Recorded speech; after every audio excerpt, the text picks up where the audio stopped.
যারা আজকে আমাদের মাহফিলগুলোর বিরুদ্ধে, ঈদে মিলাদুন্নবী মাহফিলগুলোর বিরুদ্ধে কথা বলে বন্ধ করতে চেষ্টা করছে বিভিন্ন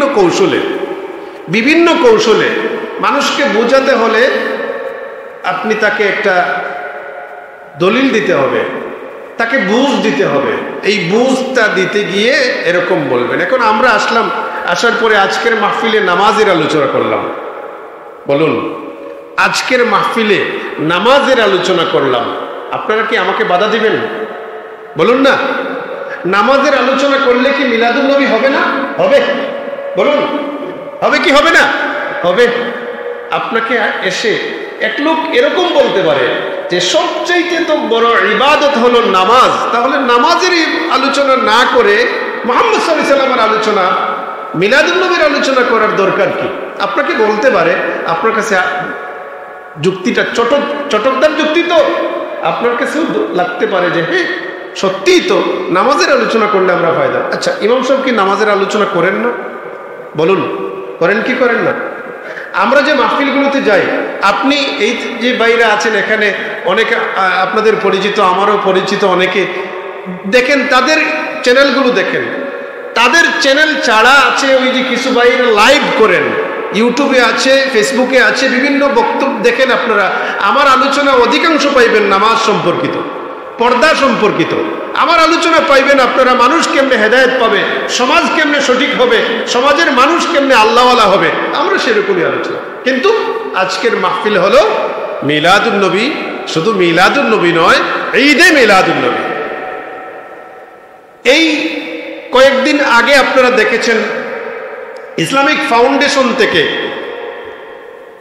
প্রজ্ঞাপন জারি করা হয়েছিল যে 16 তারিখের ডেট দিয়ে তারা বিজ্ঞপ্তি দিয়েছেন, প্রজ্ঞাপন যেটা তাদের যে নিয়ম নীতি আছে। আজকে চাঁদ দেখা হয়েছে, আগামী এত তারিখে মিলাদুন্নবী পালন করা হবে। এরকম প্রতি বছর প্রতিটা উপলক্ষে, যেমন রমজান শরীফ আসলে রমজান শরীফের জন্য তারিখ চাঁদ দেখা হয়েছে কিনা কমিটি এরকম একটা প্রজ্ঞাপন জারি করেন, বিজ্ঞপ্তি দেন, বিজ্ঞপ্তি দিয়ে আমাদেরকে জানিয়ে দেন। এই বিজ্ঞপ্তিটা এবছর প্রথমে যখন আমাদের হাতে আসলো, আমরা দেখলাম সব ঠিক আছে, কিন্তু একটা শব্দ নাই। কি নাই? একটা শব্দ নাই। ঈদে মিলাদুন্নবী, এই ঈদ শব্দটা কেটে দিয়ে মিলাদুন্নবী দেওয়া। কি দেওয়া? মিলাদুন্নবী। অথচ জাতীয় মসজিদে জাতীয়ভাবে ইসলামিক ফাউন্ডেশন কর্তৃক আয়োজিত মাহফিলের নাম মিলাদুন্নবী মাহফিল নয়, এই মাহফিলের নাম ঈদে মিলাদুন্নবী মাহফিল। তাহলে আজকে হঠাৎ করে কে বা কাহারা, কার ইঙ্গিতে ঈদ শব্দ কেটে দেওয়া হলো, এটা তো পাবলিক জানতে চায়। তখন আলোচনা শুরু হয়ে গেল, শেষ পর্যন্ত দেখা গেল ধাক্কা এমনভাবে পড়বে দেয়াল আর টিকবে না। কথা বলুন না, দেয়াল আর টিকবে না। এটা বাদ দিয়ে আবার প্রজ্ঞাপন জারি করেছেন তারা ওই আগের মতো ঈদে মিলাদুন্নবী। সুবহানাল্লাহ বলেন। আমরা আলহামদুলিল্লাহ বলবো আবার। এটা আমরা খুশি হয়েছি, কিন্তু খুশির আগে আমাদেরকে যে ধাক্কা দেওয়া হয়েছে, ঈদ কেটে দেওয়া হয়েছে। আমরা আজকে এখানে আমাকে যে সময় আপনারা বরাদ্দ করেছে, এই সময়ের ভিতরে আমি একটু এই কথাবার্তা বলছি আর কি। আমি পয়েন্ট ভিত্তিক কিছু কথা বলবো। আপনারা কি সুরের বয়ান চান না কিছু আলোচনা শুনবেন? আলোচনা শুনবেন? তাহলে আমি কিন্তু ওই যে আজকে এইরকম আলোচনা, পয়েন্ট ভিত্তিক আলোচনা করা আমার উদ্দেশ্য ছিল না, আমি অন্যভাবে আলোচনা করতাম। এই দেখেন মিডিয়ার বাইরে আইসা আমার ধারণা পাল্টাই দিচ্ছে যে আপনারা প্রস্তুত আলোচনা শোনার জন্য। ওনারাও আসছেন, আপনাদের মাধ্যমে হাজার হাজার মানুষ বিষয়গুলো জানবে। আমরা কোনো সময় কাউকে জোর জবরদস্তি করি না। করি? কারোর ইচ্ছা হলে মিলাদ পড়বে, কারোর ইচ্ছা হলে মিলাদ পড়বে না। মিলাদ পড়ে না। আমি আমার কথা বলি, প্রথমেই বলছি একটা কথা, আমাদের আকাবিরগণ আমাদেরকে শিক্ষা দিয়েছেন আল্লামা মুহাদ্দিস সাহেব হুজুর, রারাই মুহাদ্দিস সাহেব হুজুর বারবার মাহফিলে বলেছেন, আমি ব্যক্তিগতভাবে হুজুরের সাথে কথা বলতাম, আমাকে ব্যক্তিগতভাবেও বলেছেন যে আপনারা মিলাদ যারা পড়েন না, যারা ঈদে মিলাদুন্নবী উদযাপন করেন না, যারা মিলাদ পড়েন না, তাদেরকে ওয়াহাবি বলবেন না। আমাদেরকে বলেছেন, আমিও বলি, যারা মিলাদ পড়ে না, যারা ঈদে মিলাদুন্নবী উদযাপন করে না, তারা ওয়াহাবি নন, আমি ওয়াহাবি তাদেরকে বলবো না। কিন্তু যদি কেউ এসে আমাদের মাহফিলগুলো বন্ধ করতে চায়, তাহলে আমি অবশ্যই তাকে কোনো একটা ট্যাগ লাগিয়ে দেব। কোনো একটা ট্যাগ কি লাগিয়ে দেব? যেটা লাগানো হবে এটা তার কথার ভিত্তিতে আমরা লাগাবো। হয়তো আমি আপনাকে ওয়াহাবি বলতে প্রস্তুত, মানে বাধ্য হব। আপনাকে ওয়াহাবি বলতে আমি কি হব? বাধ্য হব। কারণ ওয়াহাবিরা ছাড়া এরকম শানদার একটা মাহফিলে এসে বাধা দেওয়ার মতো কেউ মন মানসিকতা রাখে না। এরকম মন মানসিকতা কারো নাই। উলামায়ে দেওবন্দের এই মন মানসিকতা নাই। আমি ইনশাআল্লাহ ক্লিয়ার করব। তাহলে আসুন আমরা আমার নবীজি নূর নবী মুহাম্মদ সাল্লাল্লাহু আলাইহি সাল্লামের কিছু জন্ম বৃত্তান্ত আলোচনা করি। পৃথিবীতে এই কথাটা যদি আমরা পৃথিবীর শুরু থেকে টাইনে আনি, তাহলে এখানে আলোচনা হয়ে যাবে দীর্ঘ। আমি কোনো একদিকে দিক লাগাতে পারবো না। আমার অনেক ভাইরা ঈদে মিলাদুন্নবীর আলোচনা করতে যায়া সৃষ্টির শুরু থেকে আলোচনা করতে চান। আমিও আলহামদুলিল্লাহ বলি, শোনেন, সমস্যা নাই। নবীজি কিসের তৈরি, নূরের নাকি মাটির? এই বিষয়টা নিয়ে টানাটানি শুরু হয়ে যায়। আমি আপনাকে বলবো, আমরা নবীজিকে নূর বলি। আমরা নবীজিকে কি বলি? একটু জুড়ে বলুন, আমরা কি বলি? নবীজি নূর। আপনি এটাকে আরো সুন্দর করে বলেন, নূরুন আলা নূর। নবীজি নূর, কিন্তু নবীকে আল্লাহ কি দিয়ে বানিয়েছেন? শরীরে নবীজির গোশত ছিল কি ছিল না? বলুন, আওয়াজ দিয়ে বলুন। নবীজির শরীরে গোশত ছিল কি ছিল না? হাড্ডি ছিল কি ছিল না? রক্ত ছিল কি ছিল না?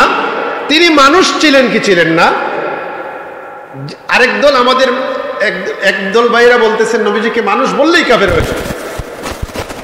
এখন আমি যদি সৃষ্টির শুরু থেকে কথা বলা শুরু করি, তাহলে কথা দেখেন কত দিকে চলে যাবে। আমি সেদিকে যাব না। আমি শুধু নবীজির জন্ম থেকে আলোচনা শুরু করব। মনোযোগ নবীজির আব্বাজান আম্মাজান সম্পর্কে এই কথাটা ক্লিয়ার করি। নবীজি নূর, বলুন নবীজি নূর, কিন্তু শরীরের গোশত, হাড্ডি, রক্ত, তিনি যে একটা আকৃতি ছিলেন, বডি ছিল আমার নবীজির, এই বডিটা আল্লাহ কি দিয়ে বানিয়েছেন? আমি জোড় হাতে আপনাকে বলবো, খবরদার এ নিয়ে বিতর্ক সৃষ্টি করবেন না। মানুষ এটা চায় না, মুমিন এটা শুনতে চায় না। আমরা নবীকে অনুসরণ করব, মহব্বত করি নবীজিকে। আপনি নবীজিকে মাটির তৈরি বলবেন, দুনিয়া কিয়ামত হয়ে যাবে, একটা দলিল দিতে পারবেন না। কোথায় নবীজি মাটির তৈরি? পারবেন না দলিল দিতে। কিন্তু নবীজিকে নূরের তৈরি বলে যে সকল দলিল আপনি উপস্থাপন করে মানুষকে বোঝাতে যাবেন, আমি আপনাকেও বাধা দেব না। থেমে যাও। নবীজিকে নূর বলে থেমে যাও। বলুন, নবীজিকে নূর বলে থেমে যাও। খবরদার মাটি বলবে না, নূর বলে থেমে যাও। আর বিশ্লেষণ করো, সব বিশ্লেষণ করতে নাই, সব কিছু বিশ্লেষণ করতে নাই। খোদার কাছে আমরা পানা চাই। যারা আমাদের মাহফিলগুলোতে এসে এরকম বিভ্রান্তি চড়ান, আমরা তাদের থেকে আল্লাহর কাছে পানা চাই। আল্লাহ আমাদেরকে তৌফিক দান করুন। 570 খ্রিস্টাব্দে আমার নবীজি পৃথিবীতে আসেন। তখন পৃথিবীর অবস্থা এমন ছিল, জানা যেটা আপনাদের, তারিখ নিয়ে ইখতিলাফ, এসবে যাব না আমি। নবীজি নূর নবী মুহাম্মদ সাল্লাল্লাহু আলাইহি ওয়াসাল্লাম পৃথিবীতে যখন আসেন, পৃথিবী তমস্যাচ্ছন্ন ছিল, অন্ধকারাচ্ছন্ন ছিল। এর অর্থ এই নয় যে আকাশে সূর্য ওঠেনি, সূর্য উঠেছে ঠিক, কিন্তু মানবতা বলতে কিছুই ছিল না। এমন একটা সময় আমার নবীজি পৃথিবীতে আসেন পুত পবিত্র অবস্থায়, সুবহানাল্লাহ বলেন, পুত পবিত্র অবস্থায়, পুত পবিত্র মানুষের মাধ্যমে আল্লাহর হাবিবকে পৃথিবীতে পাঠিয়েছে। আমার নবীজির বংশ খুব ভালো ছিল, খুব ভালো ছিল, উচ্চ বংশ, এমনকি পৃথিবীর মধ্যে সর্বশ্রেষ্ঠ বংশের ছিলেন নবী মুহাম্মদ সাল্লাল্লাহু আলাইহি সাল্লাম। আমার নবীজির বংশের উপরে উন্নত কোনো বংশ আর পৃথিবীতে ছিল না, অতীতে ভবিষ্যতেও হবে না। সর্বশ্রেষ্ঠ বংশ আমার নবীজির বংশ কুরাইশ। কুরাইশের মধ্যে আমার নবীজি নূর নবী মুহাম্মদ সাল্লাল্লাহু আলাইহি ওয়াসাল্লাম বনু হাশিম করেছেন। আমার নবীজি বলেছেন, আমি তোমাদের মধ্যে ব্যক্তি মুহাম্মদ সাল্লাল্লাহু আলাইহি ওয়াসাল্লাম ব্যক্তি শ্রেষ্ঠ, আমাদের মধ্যে গোরের বাসিন্দা যে গোরে করেছি, এই গোরের বাসিন্দা হিসেবে পৃথিবীর মধ্যে আমার নবীজি আব্বাজান আম্মাজান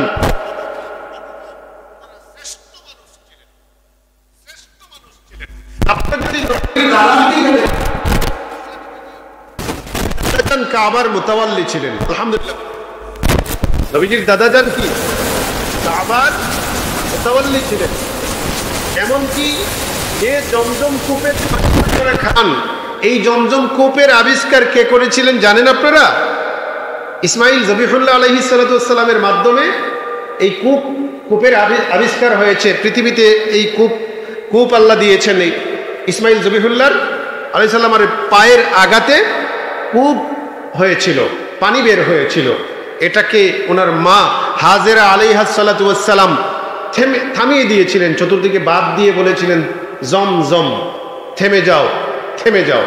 জমজম শব্দের অর্থ থামো, থামো। জম মানে থামো, আরেকটা জম বললে থামো মানে থামো, থামো। আমরা যখন কিছুকে থামবার জন্য বলি তখন দুইবার বলি থামো, থামো। হ্যাঁ, এরকম ইসমাইল আলাইহিস সালাতু ওয়াস সালামের আম্মাজান যখন জমজম বললেন, থামার জন্য পানিকে বললেন, থেমে গেল। এখানে আল্লাহ বিশাল একটা কূপের ব্যবস্থা করলেন। দীর্ঘদিন এই কূপ পরিত্যক্ত অবস্থায় ছিল, দীর্ঘদিন ছিল, ভালো পানি দিয়েছে, পানি ছিল, আর শেষে বনি জুরহুম গোত্র এরা শত্রুতাবশত কূপটা বন্ধ করে দিয়েছে। এরপর আমাদের নবীজির দাদাজান হযরতে খাজা আব্দুল্লাহ, আমি বলবো আমার সাথে আপনারা যদি মনে চায় পড়বেন রাদিয়াল্লাহু আনহু। আবার যদি আমাকে প্রশ্ন করেন যে নবীজির দাদার নামে আপনি রাদিয়াল্লাহ বলেন, তিনি তো সাহাবী ছিলেন না, আমি আপনার সাথে আজকে এই মুহূর্তে বিতর্কে যাব না। আমি আগে বলছি, আপনার পছন্দ হলে বলবেন, নতুবা না। খাজা আব্দুল মুত্তালিব, ওনার নাম শাইবাতুল হামদ। নবীজির দাদার নাম কি? শাইবাতুল হামদ। বলুন, নবীজির দাদার নাম কি? শাইবাতুল হামদ। আব্দুল মুত্তালিব ওনার পরিচিত নাম। কেন আমি এটা বলবো না, আজকে লম্বা হয়ে যাবে আলোচনা। এটা উপনাম, একটা কারণে এটা একটা উপনাম লেগেছে। মূল নাম কি? শাইবাতুল হামদ। মনে থাকবে অন্তত আজকের মাহফিলে যদি আমরা নবীজির দাদার নাম শিক্ষা যাই, তাইলে তো মোটামুটি একটা শিক্ষা হলো, মাহফিলে আসলাম, সার্থক হলো। নবীর দাদার নাম শাইবাতুল হামদ। শাইবাতুল হামদ আব্দুল মুত্তালিব নামে পরিচিত। আব্দুল মুত্তালিব স্বপ্নে দেখলেন জমজম কূপ আবিষ্কার করার জন্যে। আমি সংক্ষেপে বলছি, তিনি এই জমজম কূপের আবিষ্কার করলেন। তাকে বলে দেওয়া হলো অমুক জায়গায় আপনি খনন করেন, নির্ধারিত জায়গা দেখিয়ে দেওয়া হলো, একদম ক্লিয়ার। তৃতীয় রাত্রে স্বপ্নে দেখিয়েছেন। আমি যেহেতু সংক্ষেপে বলছি, অন্যদিকে আলোচনা করব।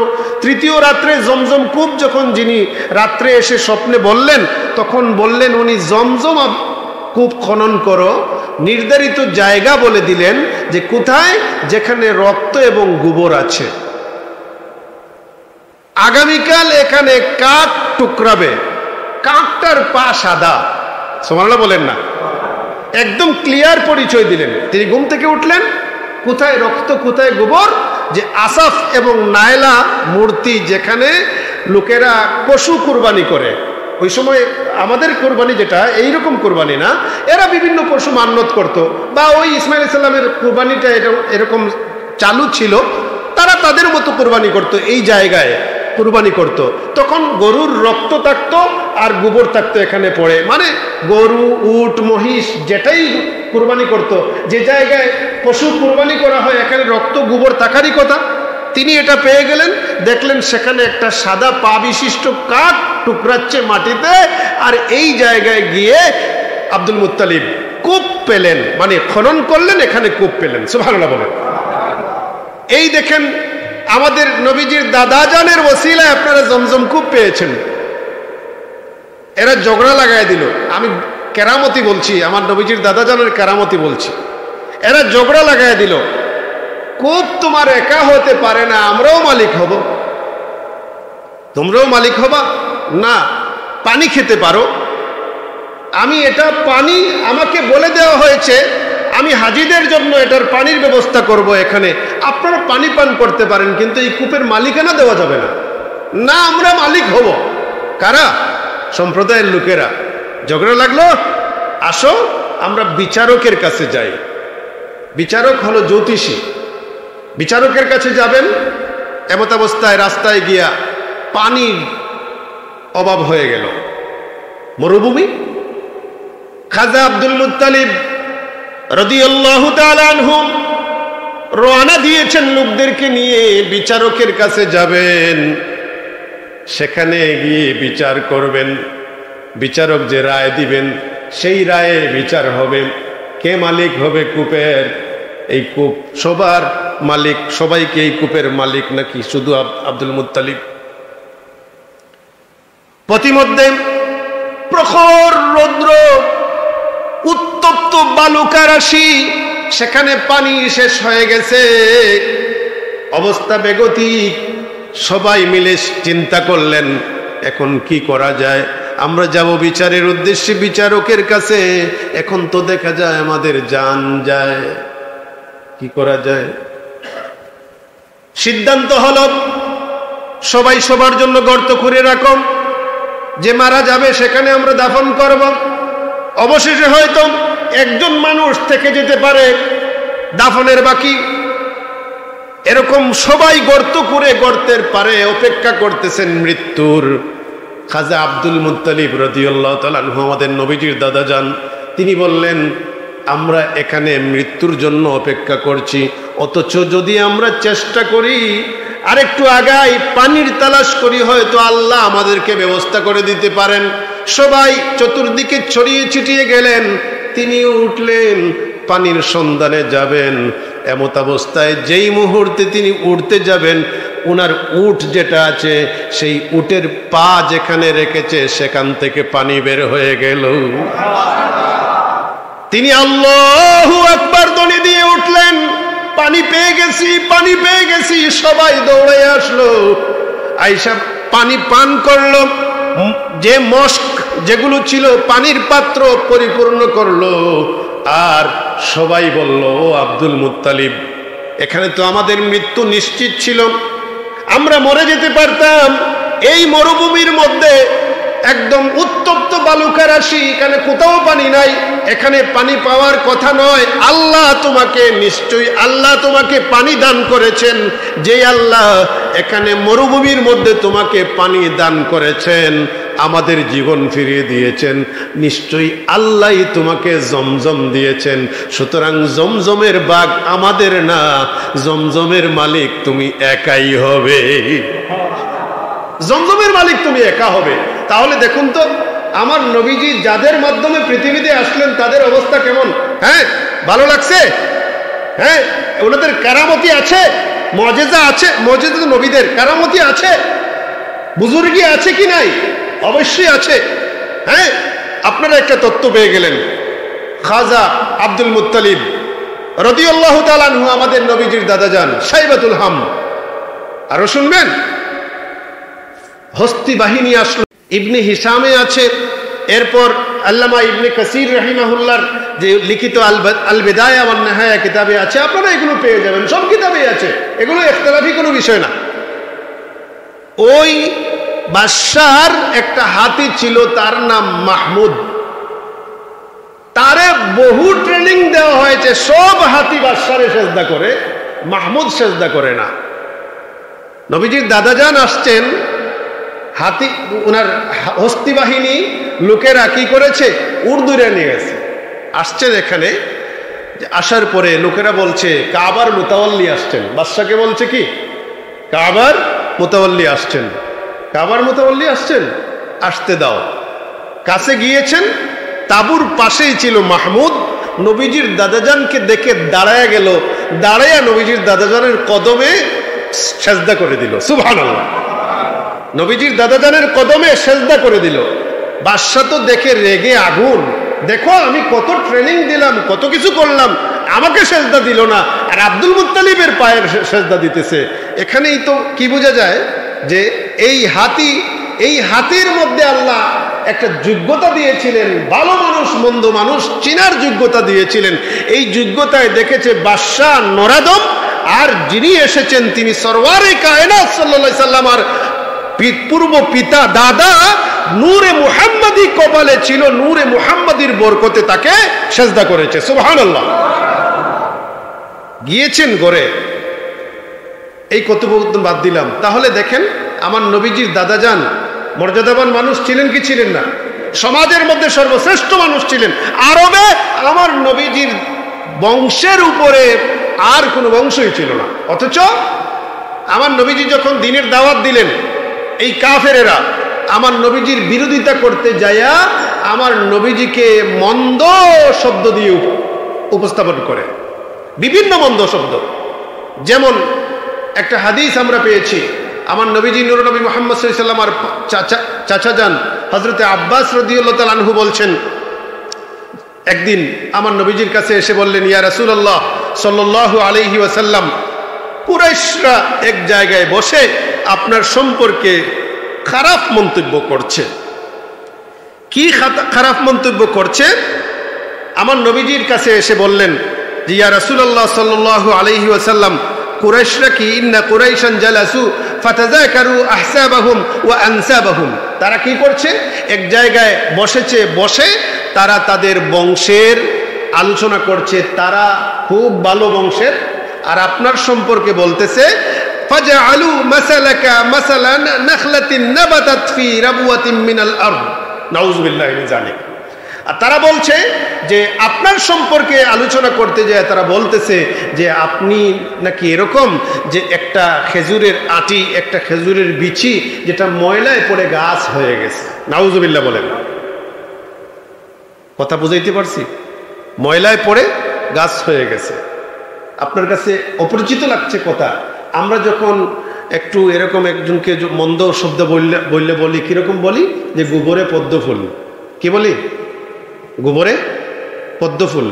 আমার নবীজিকে এরকম নিকৃষ্ট শব্দ দিয়ে বলতেছে যে একটা খেজুরের আটি যা ময়লায় নর্দমায় পড়ে গাছ হয়ে গেছে, আমার নবীজিকে খারাপ ভাবে উপস্থাপন করছে। আমার নবীজির বংশ নিয়ে কথাবার্তা বলছে। চাচা এসে বলছেন, আমার নবীজি নূর নবী মুহাম্মদ সাল্লাল্লাহু আলাইহি সাল্লাম নিজের বংশের আলোচনা শুরু করলেন, নিজের সম্পর্কে বললেন।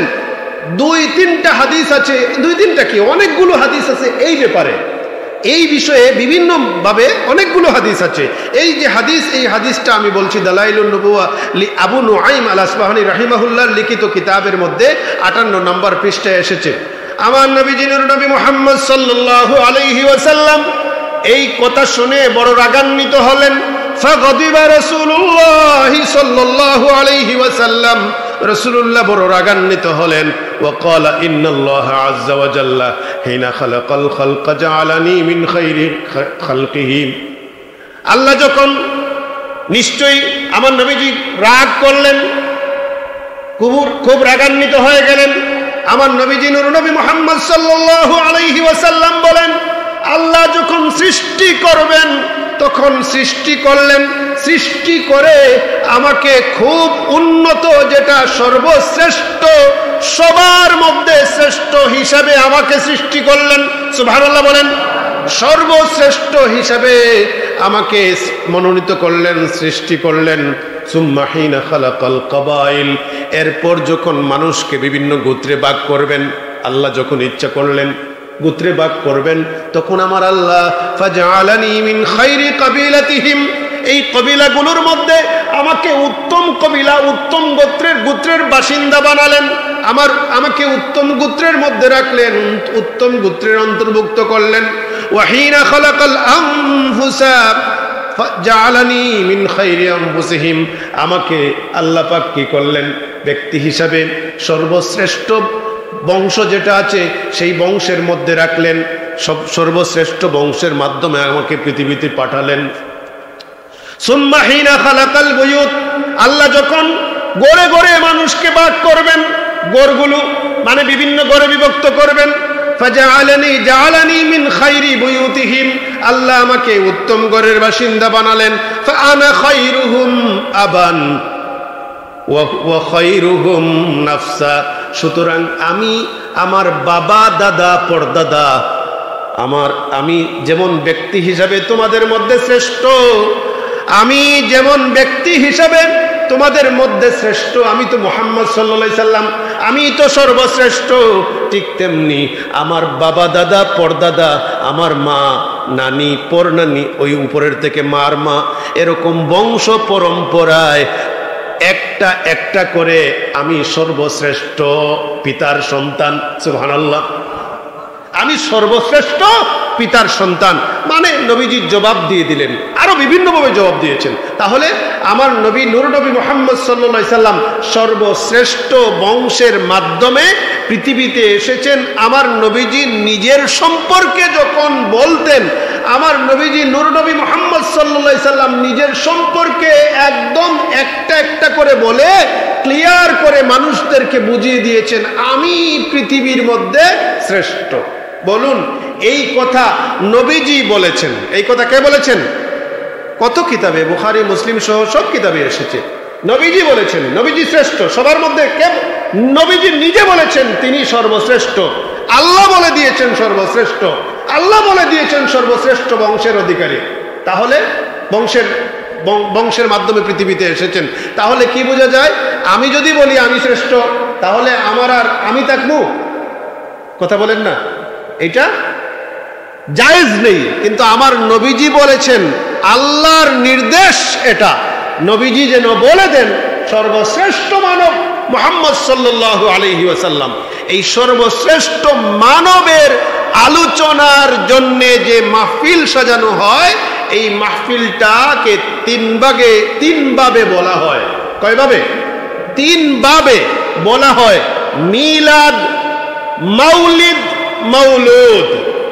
মিলাদ, মাউলিদ, মাউলুদ, এই নবীজির আলোচনার মাহফিলকে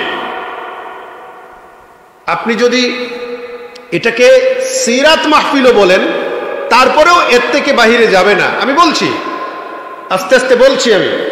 মিলাদ তিনভাবে, নবীজির আলোচনার মাহফিলকে কয়ভাবে বলা হয়?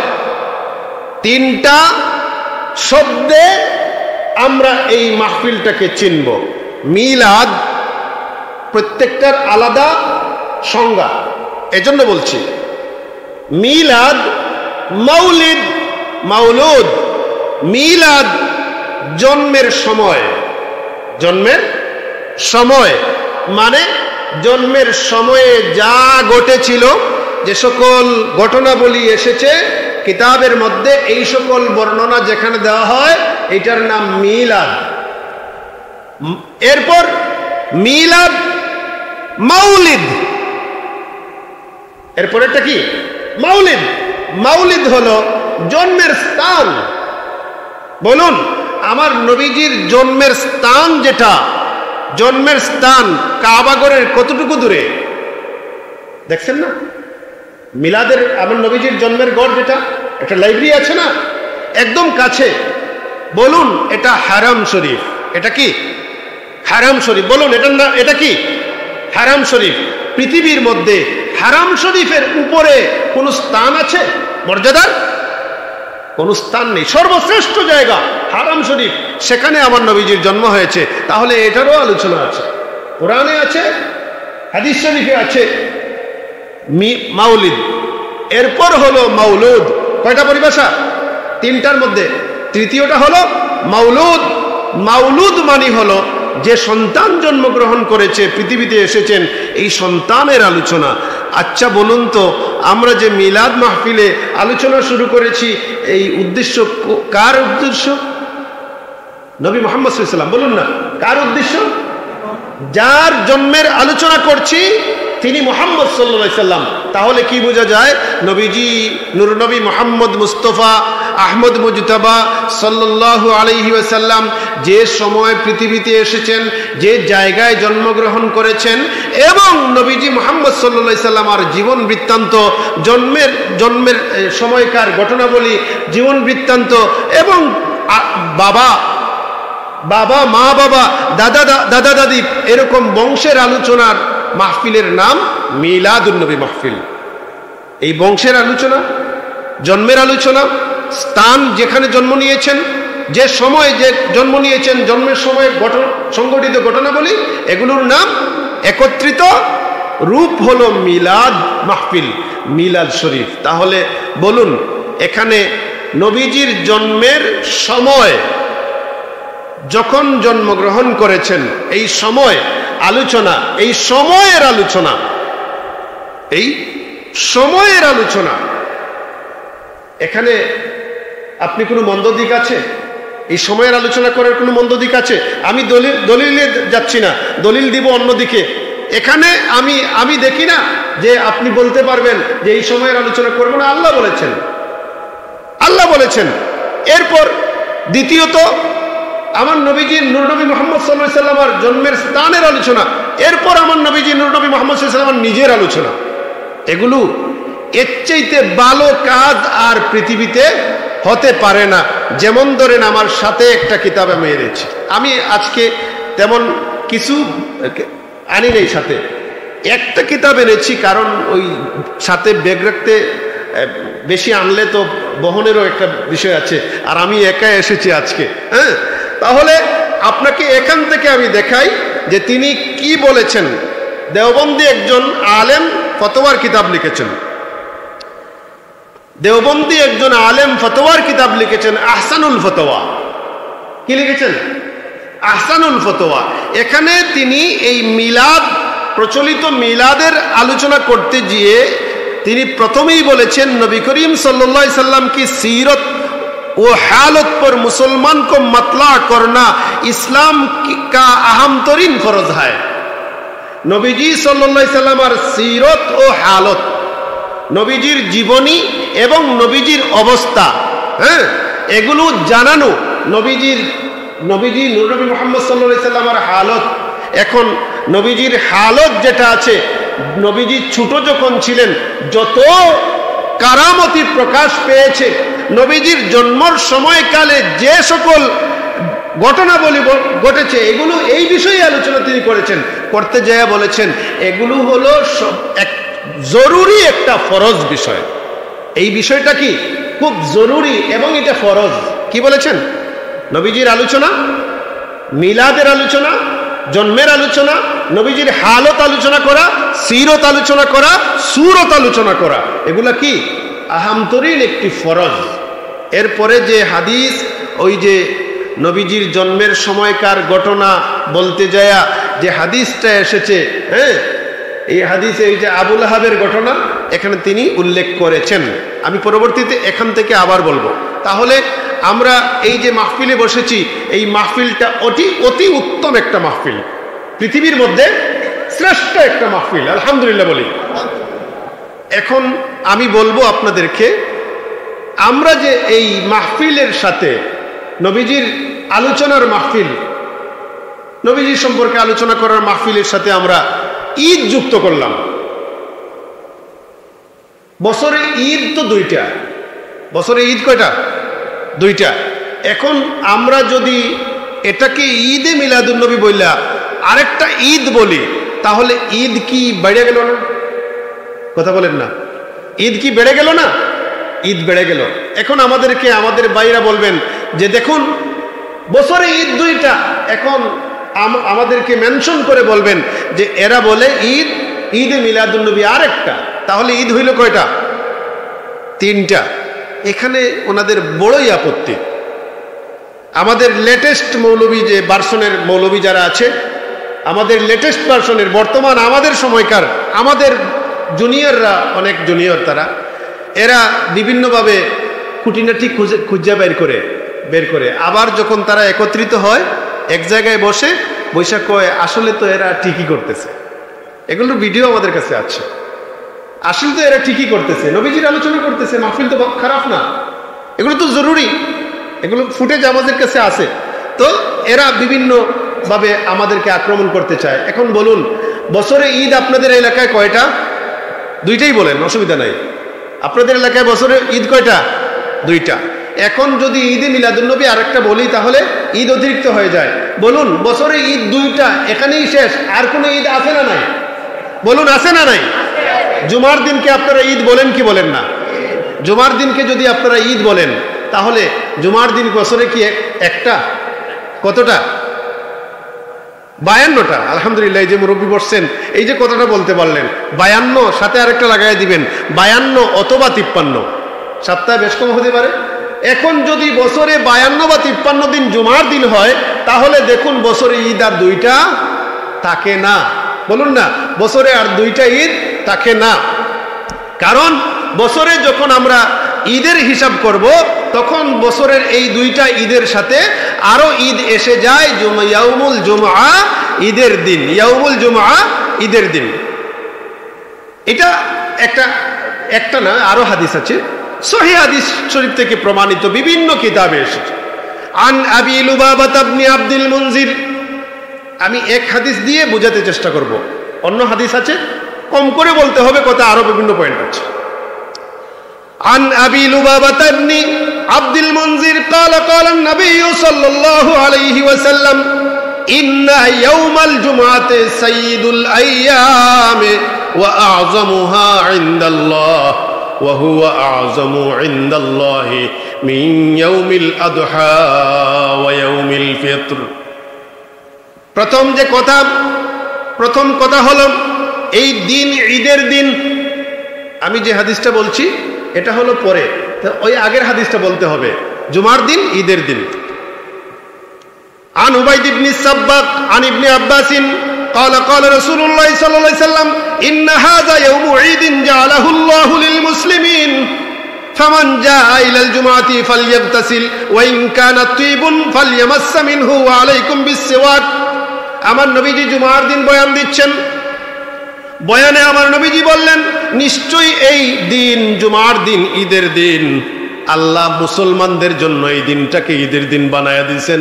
সুতরাং এই দিন যেন তোমরা মুসলমানরা কি করবে? গোসল করবে, আর আতর যদি সুগন্ধি থাকে তাহলে লাগাবে, সুবহানাল্লাহ বলেন, তাহলে ওয়া আলাইকুম বিসওয়াক, এবং কি করবে? মিসওয়াক করবে। তাহলে জুমার দিনকে আল্লাহর নবী ঈদের দিন ঘোষণা দিলেন। ঈদটা, এই জুমার দিন ঈদটা কেমন ঈদ, ওই পরের যে হাদিস আমি বলতে শুরু করছিলাম, এই হাদিসে এসেছে যে আবু লুবাবা ইবনে আব্দুল মুনজির তিনি রাসূলুল্লাহ থেকে হাদিস বর্ণনা করছেন। আমার নবীজি বলেন, ইন্না ইয়াউমাল জুমআতি সাইয়্যিদুল আইয়াম, নিশ্চয়ই জুমার দিন সাইয়্যিদুল আইয়াম, দিন সমূহের সরদার, সুবহানাল্লাহ বলেন। ওয়া আযমুহা ইনদাল্লাহ, আল্লাহর নিকট এটা আরো শ্রেষ্ঠ, অত্যধিক মর্যাদাবান। ওয়া হুয়া আযমু ইনদাল্লাহ, আল্লাহর কাছে এটা অত্যধিক মর্যাদাবান, অত্যধিক মর্যাদাবান দিন। মিন ইয়াউমিল আদহা, এটা ঈদুল আদহা থেকেও আল্লাহর কাছে শ্রেষ্ঠ দিন, সুবহানাল্লাহ বলেন। আল্লাহর কাছে এই দিনটার মর্যাদা ঈদুল আদহা থেকে শ্রেষ্ঠ। ওয়া হুয়া আযমু ইনদাল্লাহি মিন ইয়াউমিল আদহা, এই দিনটা আল্লাহর কাছে ঈদুল আদহা থেকে শ্রেষ্ঠ। ওয়া ইয়াউমুল ফিতর, ওয়া ইয়াউমিল ফিতর, এবং ঈদুল ফিতর থেকেও শ্রেষ্ঠ। মানে জুমার দিন আল্লাহর কাছে সর্বশ্রেষ্ঠ, জুমার দিন দিনসমূহের সর্দার, আল্লাহর কাছে এটা ঈদুল আদহা ঈদুল ফিতর থেকেও শ্রেষ্ঠ। তাহলে কি বোঝা যায়? ঈদুল আজহা এবং ঈদুল ফিতর বড় নাকি জুমার ঈদ বড়? জুড়ে বলতে হবে, জুমার ঈদ বড়। তাহলে ঈদ দুইটা বললা আপনাকে বিভ্রান্ত করার চেষ্টা যারা করলেন ওনারা নিশ্চিত রূপে আপনাকে ধোঁকা দিয়েছেন। নিশ্চিত রূপে কি করেছেন? আপনাকে ধোঁকা দিয়েছেন। বছরে ঈদ দুইটা নয়, আমরা পেয়ে গেলাম যে দুইটাকে ঈদ আপনি বলছেন। এই দুইটা ঈদের চেয়ে জুমার দিন আরো শ্রেষ্ঠ ঈদ, এমন শ্রেষ্ঠ যে ঈদের আল্লাহর কাছে ওই দুই ঈদ থেকে আল্লাহর কাছে এটার মর্যাদা বেশি। কেন? ফিহি খামসু খিলালিন, তার মধ্যে 5টা কারণ। খালাকাল্লাহু ফিহি আদম, আল্লাহ এই দিন আদম আলাইহিস সালামকে সৃষ্টি করেছেন। ওয়া আহবাতাল্লাহু ফিহি আদম ইলাল আরদ, আল্লাহ আদম আলাইহিস সালাতু ওয়াস সালামকে এই দিন পৃথিবীতে প্রেরণ করেছেন। ওয়া ফিহি তাওয়াফাল্লাহু আদম, আর এই দিন আল্লাহ আদম আলাইহিস সালামকে ইন্তেকাল দিয়েছেন। বুঝলাম হুজুর, এই দিন আল্লাহ আদমকে সৃষ্টি করেছেন এজন্য ঈদের দিন। বুঝলাম, এই দিন আল্লাহ পৃথিবীতে আদমকে পাঠিয়েছেন, আদম আলাইহিস সালামকে পাঠিয়েছেন। বুঝলাম ঈদের দিন, কিন্তু ওয়া ফিহি তাওয়াফাল্লাহু আদমা, আদম আলাইহিস সালামকে এই দিন আল্লাহ ইন্তেকাল দিয়েছেন, মানে আদম আলাইহিস সালামের ইন্তেকালের দিনও এই জুমার দিন। তাহলে ইন্তেকাল, নবীর ইন্তেকালের দিন আবার ঈদ হয় কেমনে? এটা নবীর ইন্তেকালের দিন ঈদ হয় কেমনে? এই প্রশ্নটা আপনার কাছে আসে কেন জানেন? আপনি ঈদ কি চিনেন না। আপনি ঈদ কি মোটেও চিনেন না। আপনি ঈদের অর্থ গ্রহণ করেন খুশি। আরে বাবা, জীবনেও তো প্রমাণ করতে পারবে না ঈদের অর্থ খুশি। কোথায় পাইলা তুমি ঈদ অর্থ খুশি? আদায়াউদু, ঈদ অর্থ ফিরে আসা, বারবার ফিরে আসে, এই জন্য এই দিনটা ঈদের দিন। ঈদ অর্থ কি? খুশি। এটা হলো পারিভাষিক একটা অর্থ, এটা একটা পারিভাষিক অর্থ। আমরা খুশিবাসি করি, এই জন্য এটাকে খুশি বলা হয়। ঈদের অর্থ হলো ফিরে আসা। ঈদের অর্থ কি? ফিরে আসা, বারবার ফিরে আসে। ঈদের পারিভাষিক অর্থ হলো যে দিন ঈদের দিন, ওই দিনের পরিভাষায় ঈদের পরিভাষা হবে। যেমন ঈদুল আদহা ঈদের দিন। এই দিন কিসের ঈদের দিন? যে এই দিন হলো কুরবানি করার খুশি। এই দিন কি করবে? কুরবানি করবে। তাহলে দেখা যায় ঈদ এই দিন কুরবানি করা। আবার যদি আমরা ঈদুল ফিতরে যাই, এই দিন কিসের ঈদ? যে এই দিন ফিতরা দেওয়া আর রোজা ভাঙ্গার ঈদ, খুশি। হ্যাঁ, তাহলে জুমার দিন কিসের ঈদ? জুমার দিন কি আমরা খুশি হই?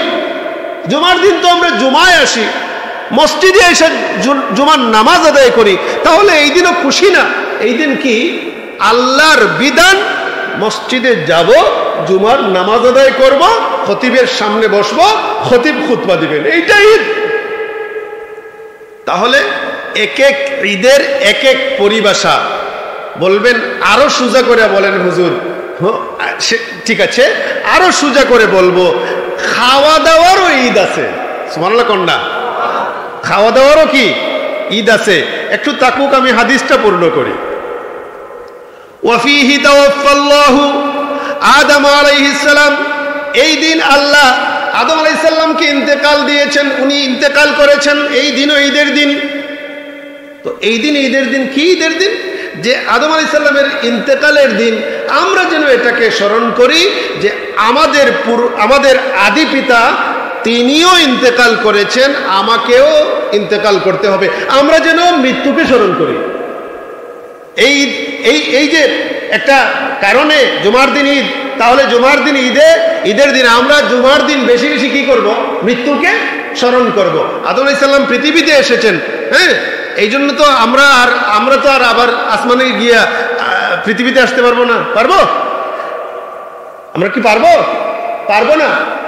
জুমার দিন আল্লাহ আদম আলাইহিস সালামকে সৃষ্টি করেছেন, আমরা কি আল্লাহকে বলতে পারবো যে আল্লাহ আমাদেরকে জুমার দিন সৃষ্টি করে আবার পৃথিবীতে পাঠান? আমল করার নাই। এই কারণ দুইটাতে কি নাই? আমল করার নাই। কিন্তু এই দিন জুমার দিন ইন্তেকাল দিবস হিসাবে আমাদের করণীয় কি? যে আমাদের আদি পিতা ইন্তেকাল করেছেন, তাহলে তিনি যেহেতু ইন্তেকাল করেছেন, তিনিও চলে গেছেন, আমরাও থাকবো না, আমাদেরকে যেতে হবে। তাহলে এই দেখেন জুমার দিনের মধ্যে একটা কাজ পেয়ে গেলেন, এটাও ঈদ, এটাও কি ঈদ। এই আপনি ঈদ অর্থ খুশি পাইয়া ওই তো ঝামেলা লাগাইছে। এরপর পরে আরো এই জুমার দিনে আরো 2টা কারণ আছে, 5 কারণে জুমার দিন শ্রেষ্ঠ। তাহলে আমরা দেখুন এই হাদিস থেকে আমরা পাইলাম আল্লাহর নবী আমাদের আদি পিতা। জুমার দিন ঈদ হওয়ার পেছনে আমাদের আদি পিতার সাথে 3টা কারণ জড়িত। একটা তার সৃষ্টি, আরেকটা ওনার আগমন, আরেকটা ওনার ইন্তেকাল। তাহলে আদম আলাইহিস সালামের কারণে জুমার দিন শ্রেষ্ঠ হয়েছে। এই হাদিসকে যদি আমি কিয়াস করি তাহলে আমার নবীর কারণে সোমবার দিন আমার নবীর কারণে শ্রেষ্ঠত্ব পাওয়ার অধিকার রাখে কি রাখে না? একটু বলুন না। আমি যদি এই হাদিসে কিয়াস করি, এই হাদিস থেকে যদি দলিল দেই আদম আলাইহিস সালামের কারণে জুমা শ্রেষ্ঠ দিন হয়েছে, তাহলে আমার নবীর কারণে আমার নবী জন্মগ্রহণ করেছেন সোমবার, আমার নবী ইন্তেকাল করেছেন সোমবার, আমার নবীর ইন্তেকাল দিবস 12 রবিউল আউয়াল, এই কথা বললে বেশ লাগায়। এটাও আমি বলবো পরে পয়েন্ট যদি সময় পাই। আমার নবী জন্মগ্রহণ করেছেন সোমবার দিনে, ইন্তেকাল করেছেন সোমবার দিনে, কোরআন পেয়েছেন সোমবার দিনে, মেরাজে গিয়েছেন সোমবার দিনে। অনেক অনেক কারণ আমার নবীজির সোমবারে, আমার নবীজির সাথে সোমবার ওতপ্রোতভাবে আমার নবীজির সাথে সম্পর্কিত সোমবার। তাহলে সোমবার কি আমার জন্য ঈদ হতে পারে না? বলুন না, পারে কি পারে না? পারে। এখন বলবেন যে আমার ওই যে এক মৌলানা বলছে যে নির্ধারিত কোনো দিনকে যেন আমরা ঈদ না বানাই। আমরা নবীজির আগমনের দিন যে 12 রবিউল আউয়াল বিল ইখতিলাফ, 12 রবিউল আউয়াল রাসূলুল্লাহ পৃথিবীতে এসেছেন, শুধু এই দিনটাকে ঈদের দিন মনে করি না।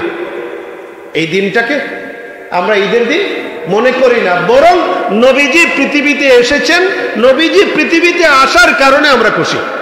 আমরা নবীজির পৃথিবীতে আগমনকে আমরা ঈদ বলি। এখন এটা 12 রবিউল আউয়ালে এসেছেন, স্পেশালি এই দিনটা আসলে আমরা নবীজির আলোচনার মাহফিল সাজাই। আমরা নবীজির এই দেখেন আজকে 4 রবিউল আউয়াল, আজকে কি 12 রবিউল আউয়াল? আপনারা মাহফিল সাজিয়েছেন 12 রবিউল আউয়াল বিল ইখতিলাফ, নবীজির জন্মের তারিখ, কিন্তু এই দিনটাকেই আমরা ঈদ। শুধু এই দিন ঈদ নয়, আমাদের জন্য নবীজির আগমনটাই ঈদ। সুবহানাল্লাহ কইবেন না? নবীজির আগমনটাকেই আমরা ঈদ বলি। তাহলে এটাকে আপনি বলবেন যে তারিখ যদি আপনার কাছে 8 রবিউল আউয়াল হয়, তাহলে 8 রবিউল আউয়াল আপনি ঈদ এ মিলাদুন নবী উদযাপন করেন। আপনি যদি বলেন ঈদ আর দরকার নাই, আপনার জন্য ঈদ নাই, আপনি বলবেন নবীজির জন্মের আলোচনা করবেন, করুন, আমরা আপনাকে বাধা দেই নাই। তাহলে দেখুন যে ঈদের পরিভাষা আছে বিভিন্ন। এখন বলছিলাম যে আর আছেনি ঈদ, খাওয়ারও ঈদ আছে। কি আছে? খাওয়ারও ঈদ আছে। আমি আপনাকে একদম ক্লিয়ার বলছি। আন উকবাত ইবনে আমির قال قال رسول الله صلى الله عليه وسلم, আমার নবীজি আরো ঈদের কথা বলছেন, খাবার দাবারেরও ঈদ আছে।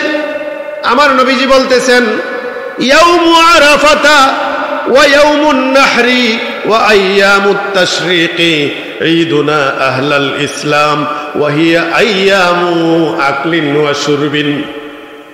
হাদিস সুনান তিরমিজিতে এসেছে, আবু দাউদে এসেছে, দারিমিতে আছে, ইবনে খুজাইমাতে আছে, ইবনে হিব্বানে আছে, অনেকগুলো কিতাবে আছে। সুনান তিরমিজিতে আছে 773 নম্বর হাদিস।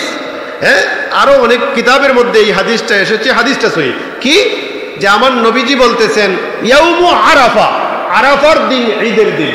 ইয়াউমু আরাফা, আরাফার দিন ঈদের দিন। এই আরাফার দিন ঈদের দিন আরো হাদিস আছে। কি হাদিস? যে রাসূলুল্লাহ, উমর রাদিয়াল্লাহু আনহুর কথাও এসেছে হাদিসে, আবার আব্দুল্লাহ ইবনে আব্বাস রাদিয়াল্লাহু আনহুমার কথাও এসেছে যে উমর রাদিয়াল্লাহু আনহুর সামনে একবার কাব আল আহবার, হাদিসে উনার নাম উল্লেখ নাই, এক লোক, উনি যখন বসা তার সামনে উমরের দরবারে, এমত অবস্থায় সেখানে তিলাওয়াত করা হলো। হাদিস হলো, এই হাদিসটা বুখারীতে আছে। এই হাদিসটা কোথায় আছে? বুখারীতে আছে। আপনি বুখারীতে পাবেন 45 নম্বর হাদিস, কিতাব বুখারীর কিতাবুল মাগাজিতে পাবেন গিয়ে আবার 4407 নম্বর হাদিস, কিতাবুত তাফসিরে পাবেন 4606 নম্বর হাদিস, আবার কিতাবুল ইতিসাম বিল কিতাবি ওয়াস সুন্নাহ এই অধ্যায়ে পাইবেন 7268 নম্বর হাদিস। এই বুখারীতে বেশ কয়েক জায়গায় হাদিসটা এসেছে। কি হাদিস? যে ওনার সামনে তিলাওয়াত করা হলো, আল ইয়াউমা আকমালতু লাকুম দীনাকুম ওয়া আতমামতু আলাইকুম নি'মাতি ওয়া রাদিতু লাকুমুল ইসলাম দীনা। এই আয়াত যখন তিলাওয়াত করা হলো, এর মধ্যে একজন ইহুদি ছিলেন, তিনি দাঁড়ায়া বললেন, ও ওমর, তোমাদের ধর্মে একটা আয়াত আছে, এই আয়াত শুনেন। তিনি বললেন, এই যে আয়াত পড়লেন, অথবা উনি নিজেই বললেন, তোমাদের এমন একটা আয়াত আছে, এই আয়াত যদি আমাদের ধর্মে নাজিল হইতো তাহলে এই দিনটাকে আমরা ঈদের দিন বানায়া দিতাম। সুবহানাল্লাহ বলেন। হাদিস দুইভাবে বর্ণিত হয়েছে যে ওনার সামনে ইহুদি বসা, এই এমন অবস্থায় আব্দুল্লাহ ইবনে আব্বাসের কথাও এসেছে হাদিসে যে আয়াত তিলাওয়াত করা হলো। আর এই বুখারীর বর্ণনা আছে যে উনি বললেন যে আপনাদের ধর্মে এমন একটা আয়াত নাজিল হয়েছে, যে আয়াতটা যদি আমাদের ধর্মে নাজিল হতো তাহলে আমরা এই আয়াত নাজিলের দিনটাকে ঈদের দিন বানায় দিতাম। তিনি বললেন, কি আয়াত? এই আয়াত যেটা আমি পড়লাম সূরা আল মায়েদার, যে আল ইয়াউমা আকমালতু লাকুম দীনাকুম।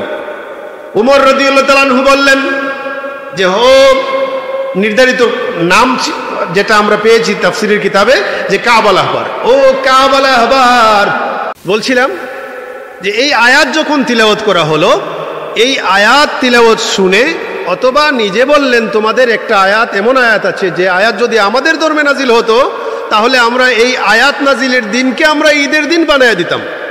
সুবহানাল্লাহি বিহামদিহি সুবহানাল্লাহিল আযীম। তিনি বললেন, কোন দিন? যে এই কোন আয়াত? যে এই আয়াত, যে আল ইয়াউমা আকমালতু লাকুম দীনাকুম ওয়া আতমামতু আলাইকুম নি'মাতি ওয়া রাদিতু লাকুমুল ইসলাম দীনা। এই আয়াত যেদিন নাজিল হয়েছে, আমরা এই দিনটাকে কি করতাম? ঈদের দিন বানায় দিতাম।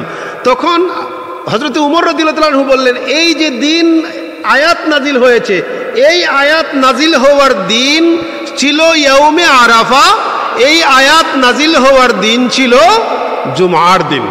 সুতরাং তুমি ঈদের দিন বানানো লাগবে না, এই আয়াত ঈদের দিনই নাজিল হয়েছে। সুতরাং ইয়াউমে আরাফা ঈদের দিন। তো আমরা যে হাদিস বলছিলাম, ইয়াউমে আরাফা ঈদের দিন, আমার নবীজি বলছেন, ইয়াউমু আরাফাতা ওয়া ইয়াউমুন নাহরি ওয়া আইয়ামুত তাশরিক ঈদুনা আহলাল ইসলাম। হাদিস, যে আরাফার দিন ঈদের দিন, নহরের দিন কুরবানির দিন ঈদের দিন। আগেই তো আমরা বলছি 2 ঈদ আছে বছরে। এরপর ওয়া আইয়ামুত তাশরিক ঈদের দিন, আইয়ামে তাশরিক। তাহলে দেখুন, বছরে 2টা ঈদ, জুমার দিন 52টা বা 53টা ঈদ, তাহলে গণেন আপনারা কয়টা হলো? এরপর আরাফার দিন ঈদ, রাসূলুল্লাহ বলতেছেন। এরপর নহরের দিন, এটা নহরের দিন এমনিতেই ওই 2 ঈদের মধ্যে আছে। এরপর ওয়া আইয়ামুত তাশরিক, আইয়ামে তাশরিক মানে আমরা যে ওই ঈদুল আজহার সময় 5 দিন তাকবীর দেই, এই 5 দিন রাসূলুল্লাহ ঈদের দিন বলছেন। মানে 9, 10, 11, 12, 13 জিলহজ। তাহলে এখানের মধ্যে 9 তারিখ এক হাদিস দ্বারা আরাফার দিন ঈদের দিন, আর 10 তারিখ হলো কুরবানির দিন ঈদের দিন। কিন্তু নবীজি বলতেছেন শুধু এখানে শেষ নয়, পরে 11, 12, 13 কুরবানির ঈদের পরে আরো 3 দিন ঈদের দিন। সুবহানাল্লাহ বলেন। তাহলে 53 জুমার দিন, বছরে 2 ঈদ হইল 55, আর এখানে 3 দিন হইল 58 দিন ঈদের দিন। আরো আছে। তাহলে বোঝা গেল, যারা বলেন যে বছরে ঈদ 2টা আমরা বাড়ায়া নিছি, এই কথাটা দুকা। এই কথাটা কি? দুকা। এখন আমি আপনাদেরকে একদম সংক্ষেপে, আমি গড়িও দেখছি, আবার এই আমাকে টাইমও দেওয়া হয়েছে 10টা পর্যন্ত, 8 মিনিট আছে। আমি এই 8 মিনিটের ভিতরে আমি আরেকটা পয়েন্টে কথা বলব।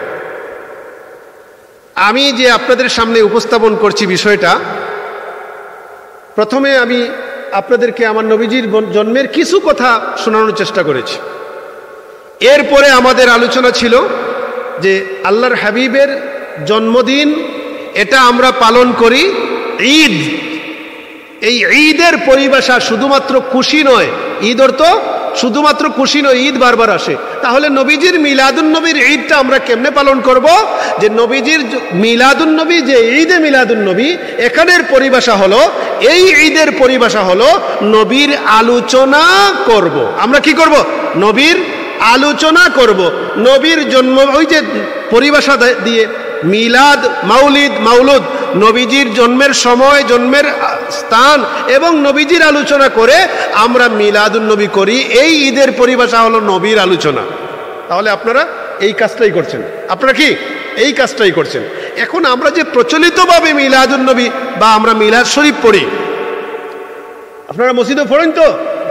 এই যে প্রচলিত মিলাদ পড়ি, এই প্রচলিত মিলাদের মধ্যে আমরা যদি দলিল দেই তাহলে এখানে ঘন্টার পর ঘন্টা আলোচনা করব, শেষ হবে না। আমি শুধুমাত্র একটা কিতাব যেটা সাথে নিয়ে এসেছি, এখান থেকে বলবো আমাদের মিলাদে ওনাদের আপত্তি কি, আমাদের মিলাদে ওনাদের আপত্তি কি। আচ্ছা বলুন, এতক্ষণ যে আমরা আলোচনা করলাম বাদের সাথে কি নিয়ে এখন প্রায় 10টা, এর ভিতরে কি আমি আমাদের কোনো ভাইকে গালি দিয়েছি? বলুন, বলুন না, কোনো গালি দিয়েছি? মন্দ কোনো কথা বলেছি? বলি নাই। তাহলে আমরা যেরকম দলিলাদিল্লাহ আমাদের আছে, সুতরাং আমরা অতিরিক্ত কথা বললে তো কোনো লাভ নাই। তো এখানে ওই যে ফতোয়ার কিতাব যিনি লিখেছেন মাওলানা রশিদ আহমদ সাহেব, ওনার এই কিতাবের মধ্যে মিলাদে মুরওয়াজ কি তাহকিক, আমি আগে যেটা কি করছিলাম টাটটা শেষ, মিলাদে মুরওয়াজ কি তাহকিকের মধ্যে আমাদের মিলাদ বিষয়ে যে কথাগুলো তিনি উল্লেখ করেছেন, যে আমাদের মিলাদে তিনি 3টা আপত্তি উপস্থাপন করেছেন। কয়টা আপত্তি? 3টা আপত্তি উপস্থাপন করেছেন। একটু দুরূদ শরীফ পড়ুন। সাল্লাল্লাহু আলা সাইয়্যিদিনা ওয়া মাওলানা মুহাম্মদ ওয়া আলা আলিহি ওয়া আসহাবিহি ওয়া সাল্লাম। সাল্লাল্লাহু আলা সাইয়্যিদিনা ওয়া মাওলানা মুহাম্মদ ওয়া আলা আলিহি ওয়া আসহাবিহি ওয়া সাল্লাম। সাল্লাল্লাহু আলা সাইয়্যিদিনা ওয়া মাওলানা মুহাম্মদ ওয়া আলা আলিহি ওয়া আসহাবিহি। বালাগাল উলা বিকামালিহি কাশাফাদ দুজা বিজামালিহি হাসুনাত জামিউ খিসালিহি সাল্লু আলাইহি ওয়া আলিহি। এখানে আমাদের এই যে কথাটা আমি আপনাদেরকে বোঝার চেষ্টা করছি, যে আমাদের প্রচলিত মিলাদে আমরা যেভাবে মিলাদ পড়ি, মিলাদ শরীফ পড়ি, এই প্রচলিত মিলাদে ওনারা 3টা আপত্তি করেছেন। কয়টা? 3টা আপত্তি করেছেন। আমাদের মধ্যে যদি আপত্তিগুলো থাকে না, তাহলে আমরা মিলাদ শরীফ পড়ব, আর আপত্তিগুলো যদি থাকে আমি আপনাদের, উনি যেভাবে বলছেন আমি আপনাদেরকে বাধা দেব। দেখুন, 1 নম্বর আপত্তি তিনি উল্লেখ করেছেন যে আমরা নাকি हुजूर करीम सल्लल्लाहु अलैहि वसल्लम के मुताल्लिक एक ये अकीदा होता है कि आप महफिल मिलाद में तशरीफ लाते हैं। আমরা নাকি এই আকিদা বিশ্বাস করি যে নবীজি সাল্লাল্লাহু আলাইহি সাল্লাম মিলাদ মাহফিলে উপস্থিত হন, আমরা এই আকিদা করি। আচ্ছা, আমাদের কোনো হুজুর এরকম বলছেন যে নবীজি মিলাদে উপস্থিত হন? এরকম কেউ বলছেন? বলেন নাই। তাহলে এই আকিদা আমাদের নাই। তিনি বলতেছেন আর ইয়ে সরিহ কুফর হয়, এটা কুফরি। নবীজি এই মাহফিলে যদি উপস্থিত হন তাহলে এই আকিদা পোষণকারী কাফের, কুফরি করলো। তিনি কুফরির কথা বলে দিয়েছেন। তো আমি এখানে অতিরিক্ত একটা কথাও বলবো না। এই আকিদা হলো যারা হাজির নাজির বিশ্বাস করেন, যারা নবীজিকে হাজির নাজির মনে করেন তাদের জন্য। আমরা নবীজিকে হাজির নাজির মনে করি না, আমরা নবীজিকে হাজির নাজির মনে করি না, সুতরাং আমাদের উপর এই আপত্তি দেওয়ার কথা না। আমরা নবীজি এখানে আমরা যখন কিয়ামে দাঁড়াই, আমরা নবীজির কাছে, নবীজির রোজা শরীফে আমাদের রূহকে পাঠায় দেই। আমরা চক্ষু বন্ধ করি, এখানে দাঁড়াইয়া নবীজির রোজা শরীফে আমাদের রূহ পাঠায় দেই।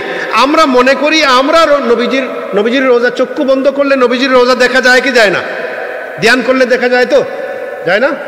আপনি ধ্যান করে এখন যদি বাইতুল মুকাররম মসজিদের খেয়াল করেন তাহলে আপনার চোখের সামনে বাইতুল মুকাররম মসজিদ আসবে কি আসবে না? আমি এখানে মিলাদে দাঁড়িয়ে আমার নবীজির রওজা শরীফের ধ্যান করি, আমার নবীজির রওজা শরীফে আমি চলে যাই, আমার মন চলে যায়, তখন নবীজির রওজা শরীফে দাঁড়াইয়া সালাম দেওয়ার আদব, এটা ওনারা বলেছেন, ওনাদের আলেমগণ বলেছেন। এজন্য আমরা নবীজিকে সম্মান, নবীজিকে সালাম দেওয়ার সময় আমরা নবীজিকে তাজিম তকরিম সম্মান দিয়ে সালাম দেই, এজন্যে আমরা দাঁড়াই। আমরা নবীজি আসছেন বইলা দাঁড়াই না, তাহলে আমাদের এই আকীদা নাই।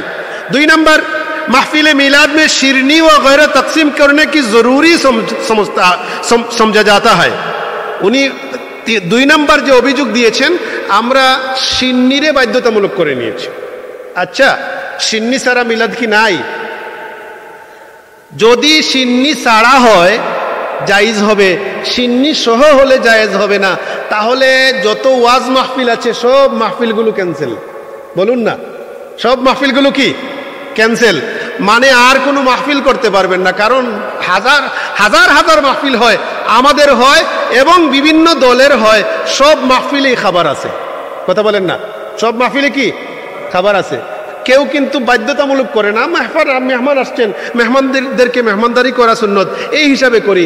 আমরা সিন্নিকে বাধ্যতামূলক করি না, বরং মেহমানদারি হিসাবে করাই। আমরা কি করি? মেহমানদারি হিসেবে করাই। আমরা সিন্নি না থাকলে মিলাদ পড়বো না, এই কথা বলি না। জুমার দিন আপনাদের এখানে মিলাদ হয় কি হয় না? যদি মিলাদ হয় তাহলে আপনারা দেখুন সিন্নি আসে কি আসে না? কতজন মানুষ সিন্নি খায়? দোয়ার পরেই তো মানে 3 ভাগের 2 ভাগ তো চলে যায়। সিন্নি বন্টন করার আগে 3 ভাগের 2 ভাগ চলে যায়। মিলাদ পড়ছে এই জন্য সিন্নি খাওয়া লাগবে, অথবা মিলাদ পড়াইছে এই জন্য সিন্নি করাই লাগবে, এরকম বাধ্যতামূলক নয়। হ্যাঁ, সিন্নি করি আমরা মেহমানদারির জন্যে, আল্লাহর নবী বলেছেন মেহমানদারি করার জন্য, খাওয়ানোর জন্য বলেছেন। হ্যাঁ, আফশুস সালাম আতইমুত তাআম, তোমরা সালাম প্রচার করো আর মানুষকে খাবার খাওয়াও। তাহলে দেখা যায় এই সিন্নিটাকে আমরা বাধ্যতামূলক মনে করি না, কিন্তু যদি মেহমানদারি হিসাবে আমরা সিন্নি করি তাহলে এটা রাসূলুল্লাহর সুন্নত। মেহমান আসছে, মেহমানদেরকে খাবার খাওয়াও। হ্যাঁ, এটা বাধ্যতামূলক নয়, আমরাও বাধ্যতামূলক মনে করি না। এরপর তিনি বলেছেন মুআয়্যান মহিনে और मुकर्रर तारीख पर मिलाद करना जरूरी ख्याल किया जाता है। তিনি বলতেছেন 3 নম্বর অভিযোগ যে আমরা মিলাদের যে তারিখটাকে আমরা খুব বাধ্যতামূলক মনে করি। আচ্ছা, আজকে এই মসজিদে আপনারা শরীফগঞ্জ জামে মসজিদে ঈদে মিলাদুন্নবী সাল্লাল্লাহু আলাইহি সাল্লাম মাহফিল করেছেন। ঈদে মিলাদুন্নবীর তো মূল তারিখ আমরা যেটাকে বলি 12ই রবিউল আউয়াল বিল ইখতিলাফ। এখন আপনারা 12ই রবিউল আউয়াল কি বাধ্যতামূলক করেছেন? বলেন না। আজকে তো 4 রবিউল আউয়াল, বলুন না আজকে কয় রবিউল আউয়াল? 4 রবিউল আউয়াল। তাহলে তো আমরা 3 তারিখকে বাধ্যতামূলক মনে করলাম না। দেখুন আপনারা প্রথমে কয় তারিখ ফেলেছিলেন? ইমাম সাহেব তারিখ পাল্টিয়েছেন তো। প্রথমে কয় তারিখ ছিল? হ্যাঁ, একটা তারিখ পাল্টিছে। হ্যাঁ, দেখেন তারিখ একটা পাল্টাইছি আমরা। 1 তারিখ নির্ধারিত করার পর দেখা গেল যে এই তারিখে সুবিধা হয় না, আরেকটা তারিখ আমরা পাল্টাই নিলাম। আমরা কি বলছি যে না, যে তারিখ নির্ধারিত করছি ওই তারিখ ছাড়া মিলাদুন্নবী হবে না? বলছি? বলি নাই। তাহলে আমাদের উপর যে অভিযোগটা দেওয়া হলো যে আমরা 3 তারিখকে বাধ্যতামূলক করে নেই, আজকে 4 রবিউল আউয়াল, আরো আগে শুরু হয়ে গেছে, সারা মাস চলবে, সারা বছর চলবে, সুতরাং 3 তারিখটাকেও আমরা বাধ্যতামূলক মনে করি না।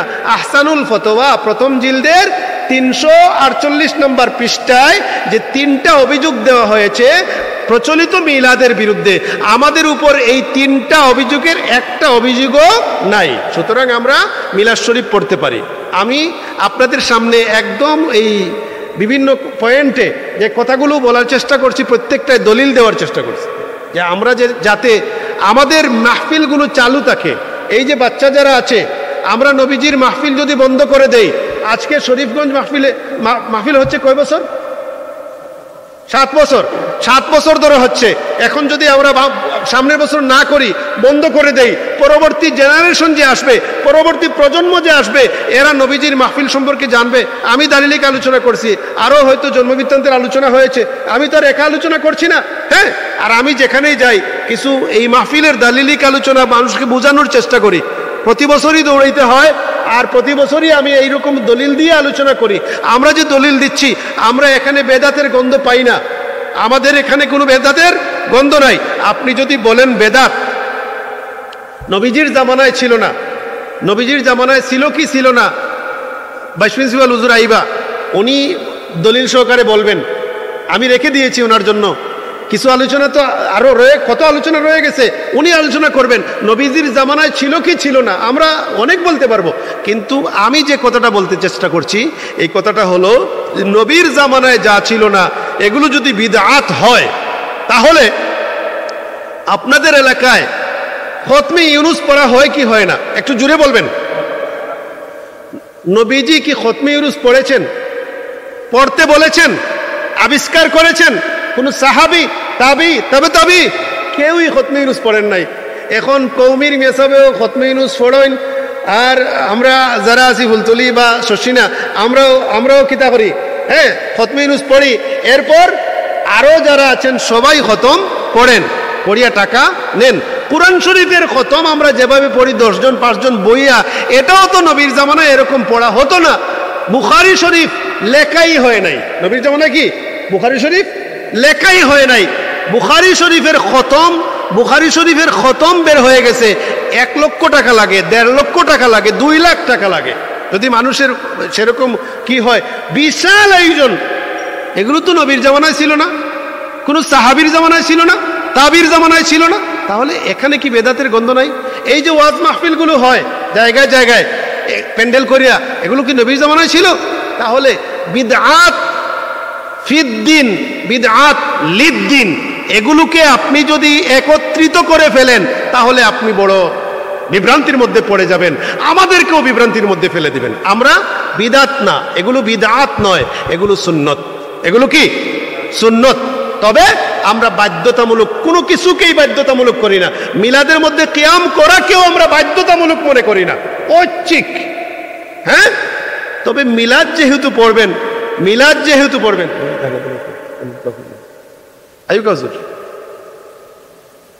মিলাদ যেহেতু পড়বেন, মিলাদের তরিকা অনুযায়ী পড়বেন, তরিকা ভঙ্গ করে নয়। যেভাবে মিলাদ আবিষ্কার হয়েছে এভাবেই পড়তে হবে। আল্লাহ আমাদেরকে তৌফিক দান করুন, যাতে আমরা আমাদের এই তরিকাগুলো, আমাদের এই মাহফিলগুলোকে আমরা চালু রাখতে পারি। আল্লাহ পাকের কাছে আমরা চাই, আল্লাহ পাক আমাদেরকে তৌফিক দান করুন। ওয়া আখিরু দাওয়ানা আনিল হামদুলিল্লাহি রাব্বিল আলামিন।